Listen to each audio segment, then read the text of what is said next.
Hello everyone, I hope everyone is fine out there. Beta, in this video we are going to talk about embryogenesis. This is topic from chapter number 3, class 12th. So let us begin with the heading embryogenesis. अगर हम दो part में अपनी heading को split करके देखते हैं so it means embryo and genesis. Embryo का मतलब होता है एक multicellular structure. No doubt it will be diploid. Diploid क्यों होगा? क्योंकि ये जाइगोट से बन रहा है और जाइगोट के ठीक नीचे देखिए मैंने 2n ऑलरेडी मेंशन कर रखा है.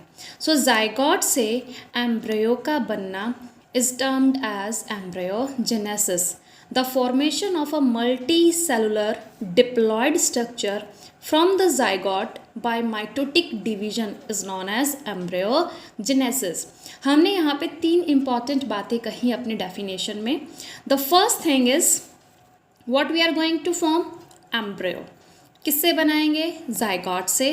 फिर मैंने डेफिनेशन में मेंशन किया that it will be diploid, क्योंकि जाइगोट माइटोसिस करके क्या बनाता है? एम्ब्रियो. और माइटोसिस में पेरेंट कॉपी एकदम एग्जैक्ट आइडेंटिकल नेक्स्ट जनरेशन में फॉरवर्ड हो जाती है. तो हमारा पेरेंट ही अगर डिप्लॉयड है तो नेक्स्ट जनरेशन जब जाइगोट अपने आप को स्प्लिट करेगा, अपने आप का डिवीजन करेगा, तो नेक्स्ट जो सेल्स बनेंगे वो भी डिप्लॉयड होंगे. जाइगोट एक यूनिसेलुलर स्ट्रक्चर है and embryo will be multicellular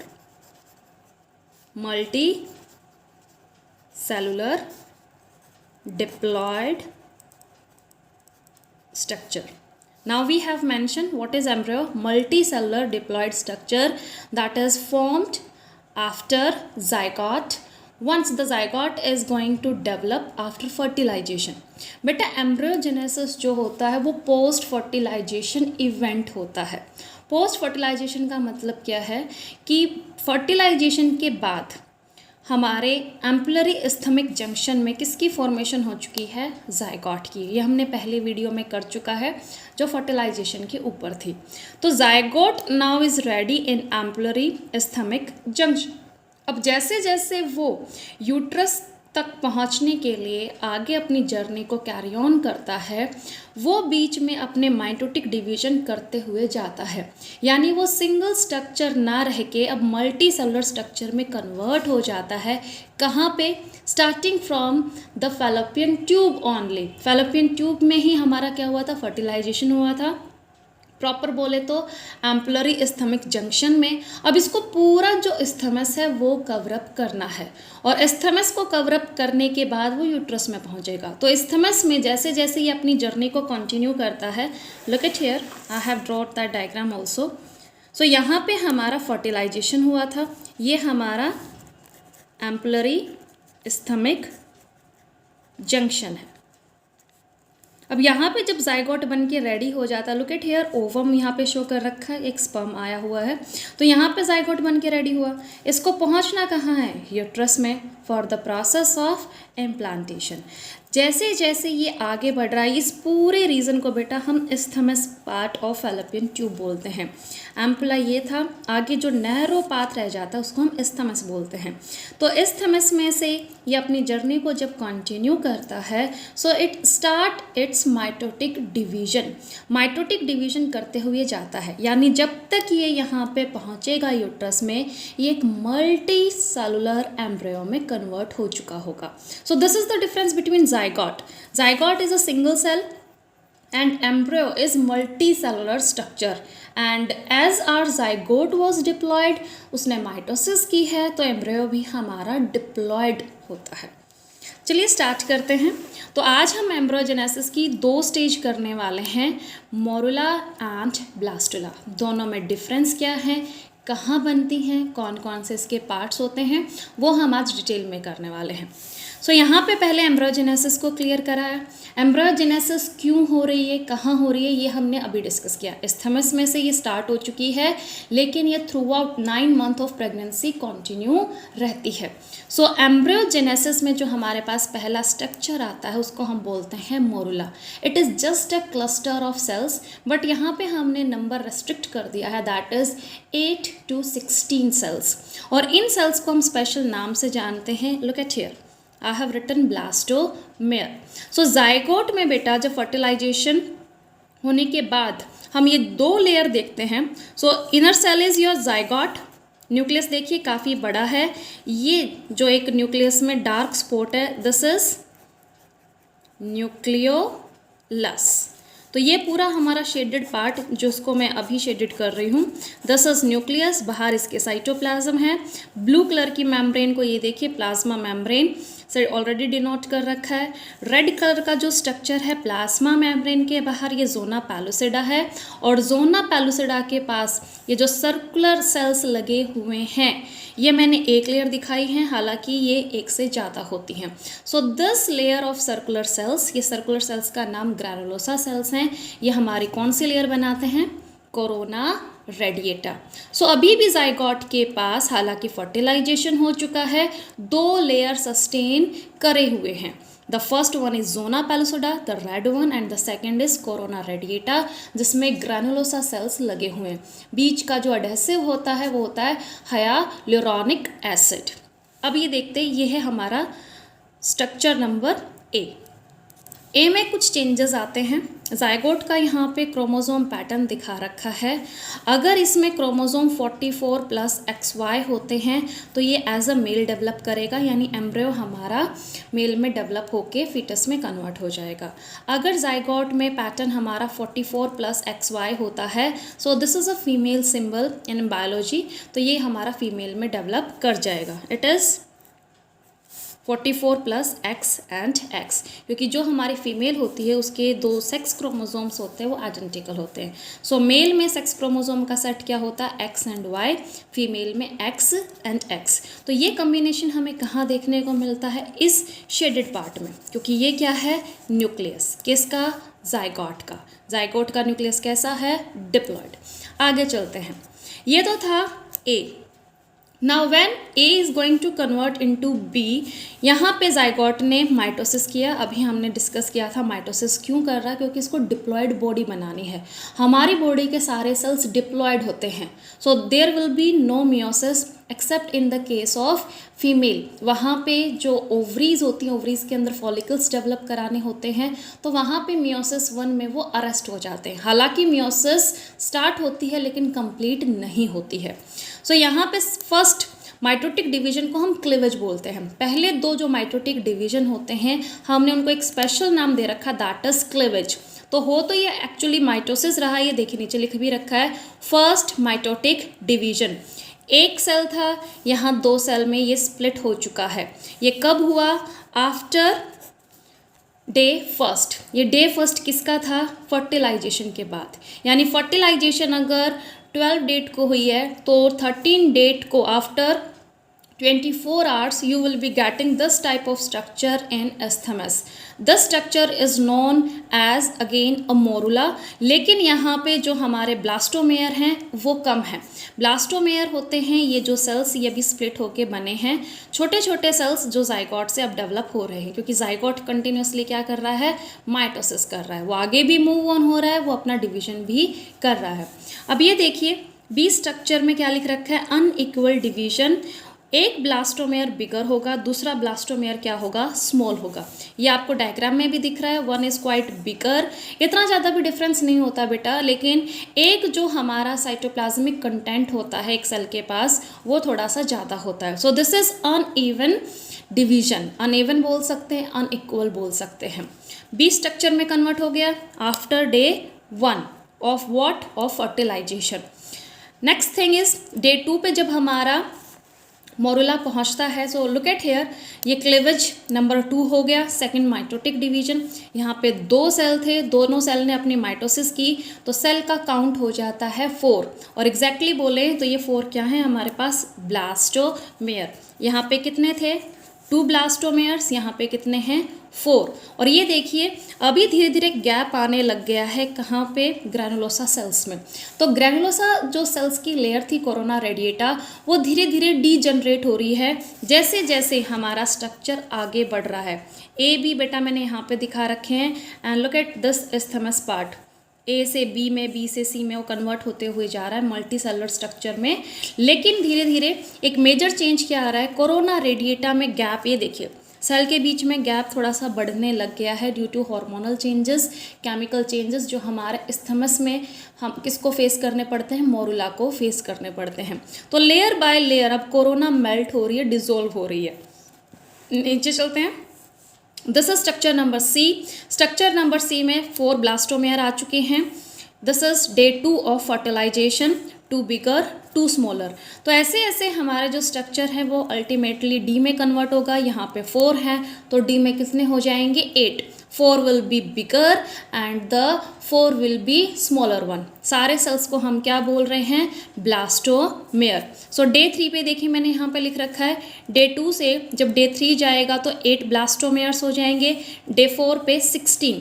now this is the terminating stage of morula. अभी तक हम इसको मोरुला बोल रहे थे, लेकिन 16 से जब 32 हो जाते हैं, क्योंकि डे 5 पे 16 सेल्स अपना डिवीजन करेंगे, there will be 32 cells or you can say 32 blastomeres in that structure.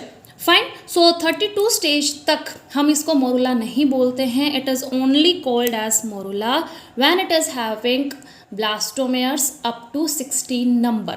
तो यहाँ पे जब हमारा मोरुला बन के रेडी हो जाता है वो कुछ ऐसा दिखता है. एक मेजर डिफरेंस जो आपने नोटिस किया है, ये देखिए, कोरोना रेडिएटा जो ब्लैक कलर से ऊपर दिख रही थी वो यहाँ पे नहीं है. फाइन. सो कोरोना रेडिएटा कंप्लीटली मेल्ट हो चुकी है, लेकिन हाँ जोना पैलुसिडा अभी भी सस्टेन कर रही है और इसने सारे सेल्स को काफ़ी अच्छी प्रोटेक्शन दे रखी है कि ये अलग अलग ना हो जाए.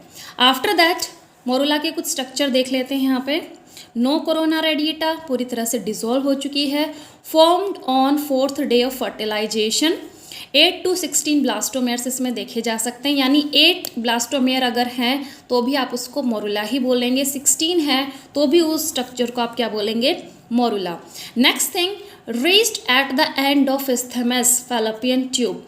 ये स्थमस के एंड पे पहुंच चुका है क्योंकि ऑलरेडी फर्टिलाइजेशन को कितने दिन हो चुके हैं, 4 दिन हो चुके हैं. So it need to get entered into the uterus. और ये देखिए यहाँ पे जो ओवरी का डायग्राम है,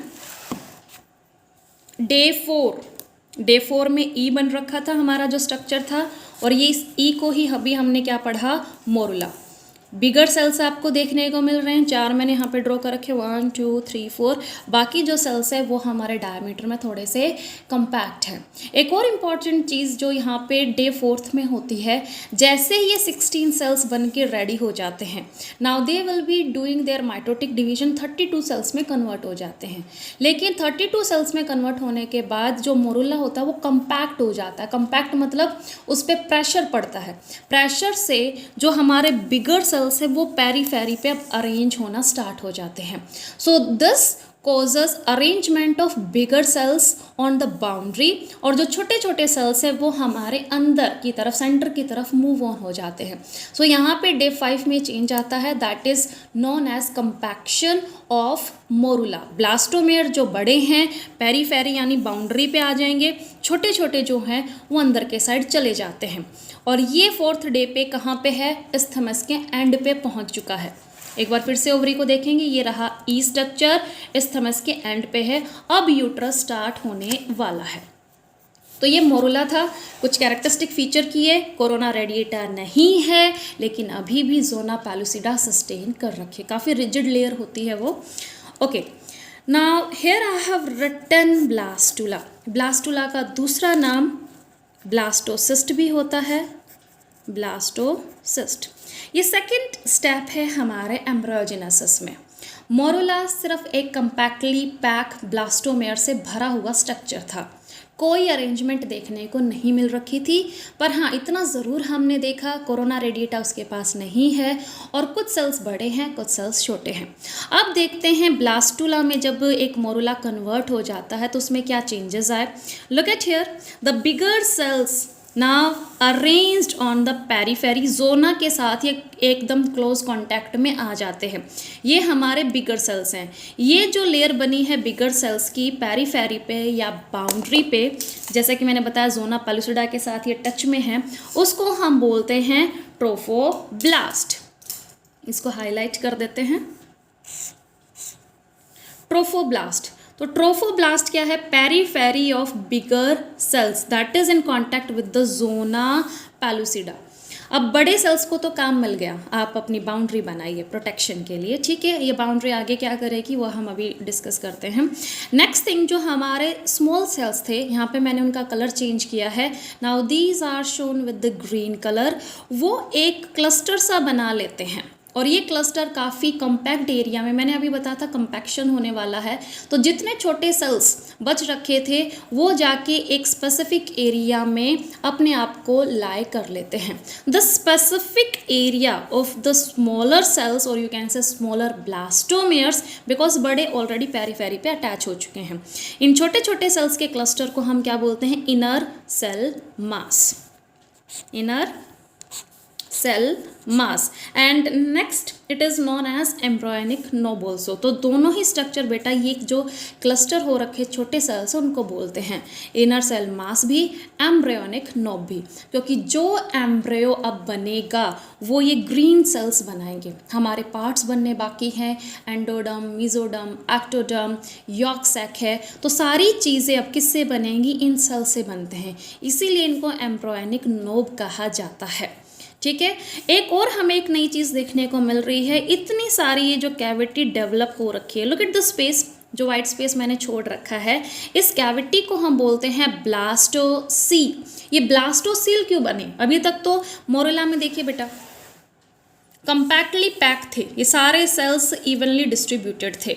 अब यहाँ पे बड़े सेल्स पेरीफेरी पे, छोटे साइड में आ गए हैं और एक कैविटी डेवलप हो गई है जिसको हम बोलते हैं ब्लास्टोसील। और इसी कैविटी के नाम के ऊपर इस स्टेज का नाम आया है जिसको हम बोलते हैं ब्लास्टुला और ब्लास्टोसिस्ट। ये कैविटी आगे चल के जब क्रायोनिक वेलाइज डेवलप होंगी और मदर न्यूट्रिएंट्स देंगी तो न्यूट्रिएंट्स को स्टोर करने के लिए बनाई जाती है। दूसरा एक इसका इंपॉर्टेंट फंक्शन क्या है बेटा, कि as blastocoel increases in size, देखो ये हमारा प्राइमरी फंक्शन था न्यूट्रिएंट्स को स्टोर करने के लिए। ये न्यूट्रिएंट कहाँ से आएंगे? ये तो अभी रास्ते में है, यूट्रस में पहुँच रखा है, तो इसको कौन न्यूट्रिएंट, आयंस, ग्लूकोज, वाटर देगा? Now it will be getting nutrients. One, it is going to make connection with the endometrium. Endometrium के साथ जैसे ही हमारा ब्लास्टुला कांटेक्ट में आ जाता है, जिसको हम इम्प्लांटेशन बोलते हैं, तो वहाँ मदर टिश्यूज़ इसको बहुत ज़्यादा न्यूट्रिटिंग मटेरियल की सप्लाई करने लगते हैं। अब कोई अगर आपको राशन पानी इतना ज़्यादा दे रहा है, मटेरियल इतनी ज़्यादा आपके पास आने वाली है, तो कहीं तो आप उसको स्टोर करेंगे, and you need to prepare that store house. तो स्टोर हाउस हमारे एम्ब्रियो ने किसको बना लिया? ब्लास्टोसील को, कि मदर से जो कुछ भी वाटर है, न्यूट्रिएंट्स हैं, प्रोटीन्स है, फैट्स आपको मिलेगा तो हम यहाँ पे स्टोर कर डालेंगे, ठीक है। ये ब्लास्टोसील का प्राइमरी फंक्शन था। सेकेंडरी फंक्शन क्या है, जो कि मैंने नीचे मेंशन कर रखा है, as blastocoel increases in size, ये अपने साइज को इंक्रीज कर रही है, एक्सपेंड हो रही है। जब ये इंक्रीज करती है अपने साइज को तो बाहर वाली लेयर जोना पैलूसिडा पे प्रेशर पड़ता है, जोना पैलूसिडा में क्रैक्स आने लगते हैं और ये क्रैक्स अल्टीमेटली हमारी पूरी मेम्ब्रेन को शेड ऑफ कर देते हैं। फिर से मैं रिपीट करती हूँ, ब्लास्टोसील जब एक ब्लास्टुला में एक्सपेंड हो रही है, अपना साइज इंक्रीज करती है, तो जोना पैलूसिडा पे क्या पड़ता है? प्रेशर, क्योंकि अब ये जो हमारे ट्रोफोब्लास्ट हैं वो भी एक्सपेंड हो रहे हैं। ये एक्सपेंड क्यों हो रहे हैं? क्योंकि हमारी कैविटी एक्सपेंड हो रही है। तो जोना पैलूसिडा जो रेड कलर की लेयर हमने बाहर देखने को बना रखी है, काफ़ी रिजिड थी ये, ग्रैनुलोसा की सेल्स जो हमारे मोरुला स्ट्रक्चर उसमें ही डिसॉल्व हो गए थे, लेकिन ये जोना पैलूसिडा को रप्चर कराने का काम कौन करती है? Blastocoel, and it's increasing size. कौन सी स्टेज पे? ब्लास्टुला कंडीशन पे। बेटा इस जोना पैलूसिडा को तोड़ना काफ़ी इंपॉर्टेंट है, ये अगर नहीं टूटी तो यूट्रस में, ये देखिए यूट्रस में जाके ये जो हमारा ब्लास्टुला था ये कैसे कनेक्ट कर पाएगा एंडोमेट्रियम के टिश्यूज़ के साथ? क्योंकि एंडोमेट्रियम, ये जो टिश्यूज़ हमने बना रखे हैं फोल्डेड लेयर, और ये जो हमारा ट्रोफोब्लास्ट है ब्लू कलर के सेल, इन दोनों के बीच में जोना पैलूसिडा आ रखी है, तो इसको गिराना यहाँ पे काफ़ी इंपॉर्टेंट हो गया था। Otherwise there will be no implantation, no solid connection of the tissues will be getting formed for the implantation. Attachment नहीं हुआ तो प्रेगनेंसी आगे कंटिन्यू नहीं हो पाएगी। जो हमारा ब्लास्टुला था वो डिजनरेट होने लगेगा। डिजनरेट क्यों हुआ? क्योंकि ग्रोथ के लिए आगे और माइटोसिस करने के लिए, suppose it is having 40 cells और यू कैन से 80 सेल्स, 80 ब्लास्टोमेयर्स। अब 80 जब अपना माइटोटिक डिवीजन करेंगे और न्यूट्रिएंट्स कहाँ से लेके आएंगे? तो न्यूट्रिएंट के लिए इसको एंडोमेट्रियम के साथ एक कनेक्शन बनाना था, इम्प्लांटेशन करनी थी, और अगर जोना पेलुसिडा शेड ऑफ नहीं होती है, नहीं गिरती है, तो ये कनेक्शन कभी नहीं बन पाएगा। इसीलिए ब्लास्टोसील ने काफ़ी इंपॉर्टेंट 2 काम किए हुए हैं। आगे चलते हैं। This is known as third step, क्योंकि फर्स्ट स्टेप हमने क्या देखा? मोरुला। ठीक है, मोरुला बन रहे हैं 2 सेल्ड, 4 सेल्ड, 4 सेल के बाद 8 ब्लास्टोमेयर्स की स्टेज आएगी, फिर 16 के बाद कंपैक्शन होता है, छोटे अंदर बड़े बाहर। बड़े क्या बना लेते हैं? ट्रोफोब्लास्ट, पेरीफेरी पे अरेंज होते हैं। पेरीफेरी क्या होती है? बाउंड्री। ठीक है, फिर हमने देखा एम्ब्रॉयनिक नोब बनती है और उसके बाद जोना पेलुसिडा शेड ऑफ हो जाती है। अब ये सब कुछ कहाँ पे हो रहा है? यूट्रस में हमारा ब्लास्टुला पहुँच चुका है। अब ऑलरेडी 4th डे तो यहाँ पे हो चुका था, 5th 6th डे इसको रीअरेंजमेंट करने में, जोना पेलुसिडा को शेड ऑफ करने में लग जाता है, यानी 7th day of fertilisation. Implantation कब होती है? It is mostly occurring on 7th day after fertilisation. ठीक है, लेकिन मोस्टली इसका जो केस होता है ये 6th to 10th डे के बीच में होती है। कोई एग्जैक्ट हम नहीं बोल सकते हैं, लेकिन एवरेज हम लेके चलते हैं जो मोस्ट ऑफ द केसेस होते हैं। 7th डे पे हमारा ब्लास्टुला इम्प्लांटेशन करने के लिए एंडोमेट्रियम के साथ क्लोज कांटेक्ट में आ जाता है, क्योंकि अब वो रेडी है, इसके पास कोई भी जोना पेलुसिडा नहीं है। तो 7th डे पे होता क्या है? ये जो हमारी, ये देखिए कितनी ज़्यादा रफ स्ट्रक्चर यूट्रस में बन रखे थे। ये रफ स्ट्रक्चर्स क्या हैं? एंडोमेट्रियम। और एंडोमेट्रियम के भी जो सबसे बाहर के टिश्यूज़ होते हैं उसको हम बोलते हैं डेसिडुआ कैपुलैरिस। ये जो डेसिडुआ कैपुलैरिस है, ये देखिए सबसे आउटर टिश्यूज़ जो होते हैं, इसके अंदर हमारे दूसरे टिश्यूज़ होते हैं, 3 लेयर्स होती हैं। पेरिटैलिस होंगे, पेरिटैलिस के बाद बेसल्स होते हैं। तो डेसिडुआ कैपुलैरिस में कुछ चेंजेस आते हैं। इट स्टार्ट सोफन, इसमें लूज़ आपको कैविटीज़ देखने को मिलेंगी, इसके टिश्यूज़ थोड़े अलग अलग होने लगते हैं। ये इतने लूज़ क्यों हुए? कैसे इनको पता चला कि ब्लास्टुला आ गया है? क्योंकि ब्लास्टुला में जो हमारी ट्रोफोब्लास्ट थी, अब वो फिंगर लाइक कुछ प्रोजेक्शंस को बनाने लगती हैं, and these projections are known as, zoom कर लेते हैं, कोरियोनिक वेलाइज। कोरियोनिक वेलाइज इसने क्यों बनाई? ट्रोफोब्लास्ट अब धीरे धीरे एक्सपेंड हो रहे हैं, ट्रोफोब्लास्ट एक्सपेंड होके वेलाइज बनाते हैं। वेलाइज इसलिए बन रही हैं ताकि ये अंदर यूट्रस में जाके पेनिट्रेट हो सके, कनेक्शन बनाना है उसके टिश्यूज़ के साथ, इनको क्लोज बॉन्ड में आना है, तो सेल्स ट्रोफोब्लास्ट अपना सरफेस एरिया इंक्रीज कर लेते हैं। तो ब्लास्टुला में चेंज क्या आते हैं? On the time of implantation trophoblast start developing chorionic villi, और वो कोरियोनिक वेलाइज एक एंजाइम सिक्रीट करती हैं जिसको हम बोलते हैं लाइसिन। लाइसिन वो एंजाइम्स होती हैं जो किसी चीज़ को ब्रेक ऑफ करती हैं, रप्चर कराती हैं, किसी को डाइजेस्ट करा देती, केमिकल कंपोजिशन उसकी ब्रेक डाउन कर देती हैं। तो ये जो एंजाइम किससे सिक्रीट हुई? कोरियोनिक वेलाइज से। कोरियोनिक वेलाइज किसने बनाई? ट्रोफोब्लास्ट ने। कब बनी? ब्लास्टुला के टाइम पे। तो कोरियोनिक वेलाइज से लाइसिन नाम की एंजाइम्स निकलती हैं, वो एंडोमेट्रियम के किस पार्ट पे एक्ट करती हैं? डेसिडुआ कैपुलैरिस। ठीक है, कैपुलैरिस को मेल्ट डाउन, डिसॉल्व करने लगती हैं, उसको सॉफ्ट बनाने लगती हैं। दूसरा, वेलाइज अंदर की तरफ पेनिट्रेट जब हो रही होती हैं तो एंडोमेट्रियम इसको यहाँ से ऐसे कवरअप करने की कोशिश करती है, यानी कंप्लीटली ढकने की कोशिश करती हैं। ठीक है, जो मैंने येलो कलर से एक स्ट्रक्चर बनाया हुआ है कि यूट्राइन कैविटी से बाहर ब्लास्टोसील या ब्लास्टुला दिखेगा ही नहीं। तो ऊपर ये जो कवरिंग थी ये इस पे मैकेनिकल प्रेशर बनाती है और इसको और पेनिट्रेट अंदर की तरफ पुश ऑन करती है। तो ये मैकेनिकल फोर्स हो गया, एंडोमेट्रियम खुद इसको ब्लास्टुला को अंदर धकेलने पे लगी हुई है। दूसरा काम हमारी कोरियोनिक वेलाइज ने कर डाला लाइसिन बना के। तो इम्प्लांटेशन को हम बोलते हैं लाइटिक प्लस मैकेनिकल मूवमेंट। इसमें एंजाइम्स भी अपना रोल प्ले कर रही हैं टिश्यूज़ को सॉफ्ट करने के लिए। कौन से टिश्यू? डेसिडुआ कैपिलरिस किसके थे? एंडोमेट्रियम के। और दूसरा ये मैकेनिकल, इसको एक पुश मिल रहा है जो कि अंदर की तरफ इसको पेनिट्रेट कर रहा है। नेक्स्ट थिंग, 7th डे अभी हमने डिस्कस किया था, implantation occurs on the 7th day of fertilisation. Endometrium loosen up, इसका मैंने अभी आपको रीज़न बताया है क्योंकि कोरियोनिक वेलाइस लाइसिन नाम की एंजाइम्स को सिक्रीट करती हैं। फाइब्रोब्लास्ट, यहाँ पे कुछ सेल्स होते हैं फाइब्रोब्लास्ट, पहले वो काफ़ी छोटे होते हैं। चलो इसको ड्रॉ कर लेते हैं। पहले उनका डायमीटर काफ़ी छोटा होता है, अब इसमें ग्लाइकोजन आके स्टोर होने लगता है तो डायमीटर इनका इंक्रीज होने लगता है।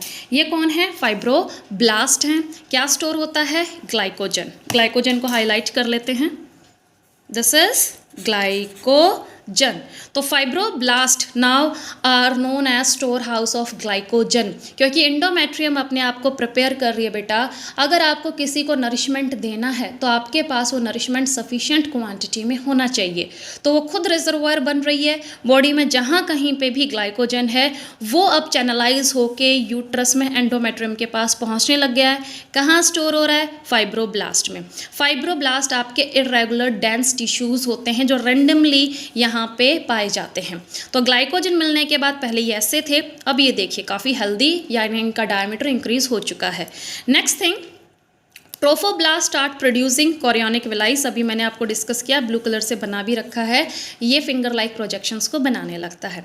Next thing, chorionic villi penetrating the endometrium till come in contact with the blood vessels. तो ये वेलाइस कब तक इसके अंदर पेनिट्रेट करती रहेंगी? जब तक इनको, ये ब्लड वेसल्स देखिए मैंने यहाँ पे ऐसे बना रखी हैं, तो जब तक वेलाइस ब्लड वेसल्स के साथ कांटेक्ट में नहीं आ जाती तब तक ये जो हमारी कनेक्शन है, पेनिट्रेटिंग का जो प्रोसेस है, अंदर जाना है, वो चलता रहेगा। तो जैसे कोरियोनिक वेलाइस ब्लड वेसल्स यानी जो कैपिलरीज हैं, आर्टरीज हैं, वेन्स, किसकी?